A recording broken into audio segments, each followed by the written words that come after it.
Big question is, will this work? Joining me now is Dr. Adam Elliott-Cooper, a researcher at King's College London. We're also joined by Pat Green, Chief Executive of the Ben Kinsella Trust. Gentlemen, great to have you both on the programme. So just listening to Sajid Javid there, he talked about treating violent crime like a virulent disease and needing a shift in government mindset. Adam, let's start with you. Is he right? I don't know if there's much of a shift in government mindset from what he's proposing. He's asking for more stop and search, maybe more targeted stop and search, but more stop and search nonetheless. And what most advocates of the public health approach actually argue for is greater investment in social services, greater investment in mental health provision, greater investment in youth provision, and in fact greater investment in education as well, which is one of the things that he cited that stopped him from being involved in violent crime when he grew up in a rough area of Bristol. Pat, what did you think of his speech? I think it's a significant change in rhetoric in terms of government. We and many others have been campaigning in terms of knife crime and focusing more on prevention and early intervention rather than just policing. And previously, we've seen earlier responses in terms of just being about enforcement. So it's recognition of the important role that early intervention and prevention can play in tackling this problem. And I think that's, in terms of the rhetoric, that's a good first step. Adam, he also says that stop and search saves lives. I know this is one of your areas of expertise. Is he right? I think there's very little and very, very thin evidence about the effects that stop and search can have in reducing violent crime. The last time we saw a targeted approach at this kind of knife crime reduction was probably Operation Blunt 2 back 2009, 2011. And according to the government's own reports, they said it had no effects whatsoever in making any areas of London safer in relation to those types of crime. So I think what we really need is investment in the kind of youth services that have been cut by this government. Over 50% of youth clubs have almost 50% of youth clubs have closed in London since 2011. We need greater investment in public health services in relation to mental health, and we need the reimposition of things like the educational maintenance allowance, which helps keep our most vulnerable young people in further education. None of these things are being proposed, and that's what we need if we want to make our streets safer. Pat, you're nodding in agreement. Let's go back to stop and search. I mean, don't police officers like having that power to use it at their discretion? I think we've got to recognise what stop and search is, and that is a tactic that police can use, which Adam is absolutely right. It has no evidence to show that in the long term it affects knife crime. It does contain the issue, so we see the likes of Section 60s being issued following serious incidents. So it plays a role in tackling knife crime. It's often been portrayed as the one thing that needs to be done. There's a lot more in terms of tackling knife crime that we need to do. Adam's pointed to many of them. It's attacking many of the social issues that lead particularly young people to go into a lifestyle that draws them into carrying knives, and it's tackling those measures at source. I mean, one thing the Home Secretary said about the government changing mindset, I would also argue that it is about governments changing mindset. If we're going to tackle this problem, this has got to be done over successive governments. This has got to be a strategy that is in place for quite a long period of time, and it's not just a short-term answer. So, Adam, if you were in charge, what would you do? I mean, I'm going to give you a list now, a shopping list, if you like, of what you would change and what money you would put where. Where would you start?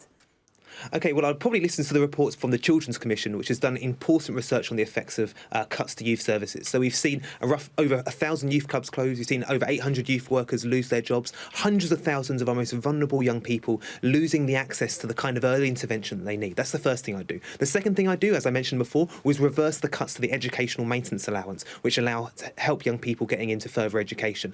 The third thing I do will help with access for young people accessing mental health services. At the moment, over 2/3 of the young people who try to access mental health services have to be turned away because of lack of resources. And I think the final thing I would do is identify the facts that overwhelmingly stop and search is used for picking up young people who are carrying small amounts of marijuana. That is not going to help reduce knife and gun crime, and it's not even a priority according to the police. So what we're really doing with that kind of stop and search power is criminalising young people who are carrying out very, very minor offences instead of tackling the kind of violent crime which we're all concerned with. And before I go back to Pat, Adam, how much will all that cost, do you think? It will be far cheaper than building more private prisons. But how much will it cost? Cheaper. I mean, we're told there's a £100 million cash injection. We're told that the age of austerity is over. What price are you putting on your demands?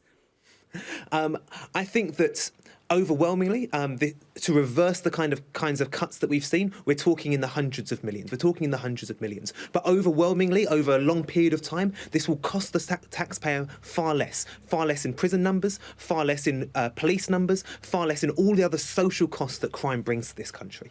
What about him as a man, Pat? I'm keen to get your opinion on Sajid Javid as a person. He says that he actually lived on a street that was described by one tabloid as one of the most dangerous streets in Britain. Do you think he understands the situation more than, say, previous Home Secretaries, or is this maybe a play at what could happen in the future in terms of him becoming a Prime Minister of this country? Possibly a little bit of the latter. I think certainly in the time that we've been working with him, we've certainly seen his discourse change. He's certainly become far more focused on the public health approach. So from that point of view, we've definitely seen a sort of government really start to grasp the extent of the problem, and I think that's a really positive first step. He talks about a mind shift. So let's say he's on board. What about the rest of the government? What about the number 11, the Chancellorship? Because that's where the money is. Adam, do you think that everyone else is going to fall into step or not? I think it's highly unlikely that the Conservative Party are going to reverse the kinds of cuts to the services that are required to implement a genuinely impactful public health approach to these kinds of problems. Why? Unfortunately. Because they've made no indication that they intend on reversing any of the kind of cuts that they've made.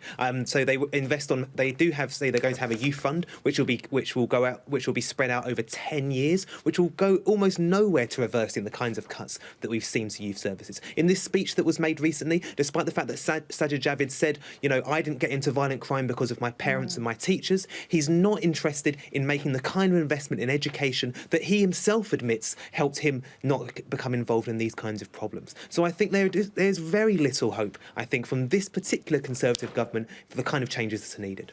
And Pat, what about the responsibility on the ground with communities looking after themselves, within individual families? How much responsibility lies there rather than always looking to government?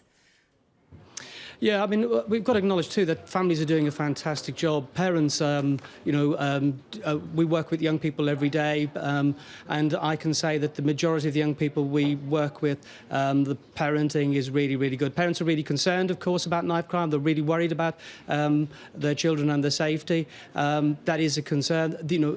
I don't think we can throw all the blame at parents on this. Obviously, parenting for some young people isn't what it should be, and that's when we need the support of the state. That's when families need greater support, and that's, I think, one of the elements in terms of prevention and early intervention that has to be looked at, getting the right support around families, identifying problems much earlier, and then helping to address those much quicker, and not waiting until we get this crisis. Adam, a final comment from you. A terrible year in looking at the numbers in terms of knife crime, worst on record.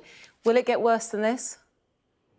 Unless the kind of cuts that have been made to youth services and the youth provision that we need to prevent these kinds of crimes are made, I don't see the situation getting any better anytime soon. OK. Dr. Adam Elliott-Cooper and Pat Green, thank you both for your comments on Sky News this hour. Thank you. Thank you. Let's have a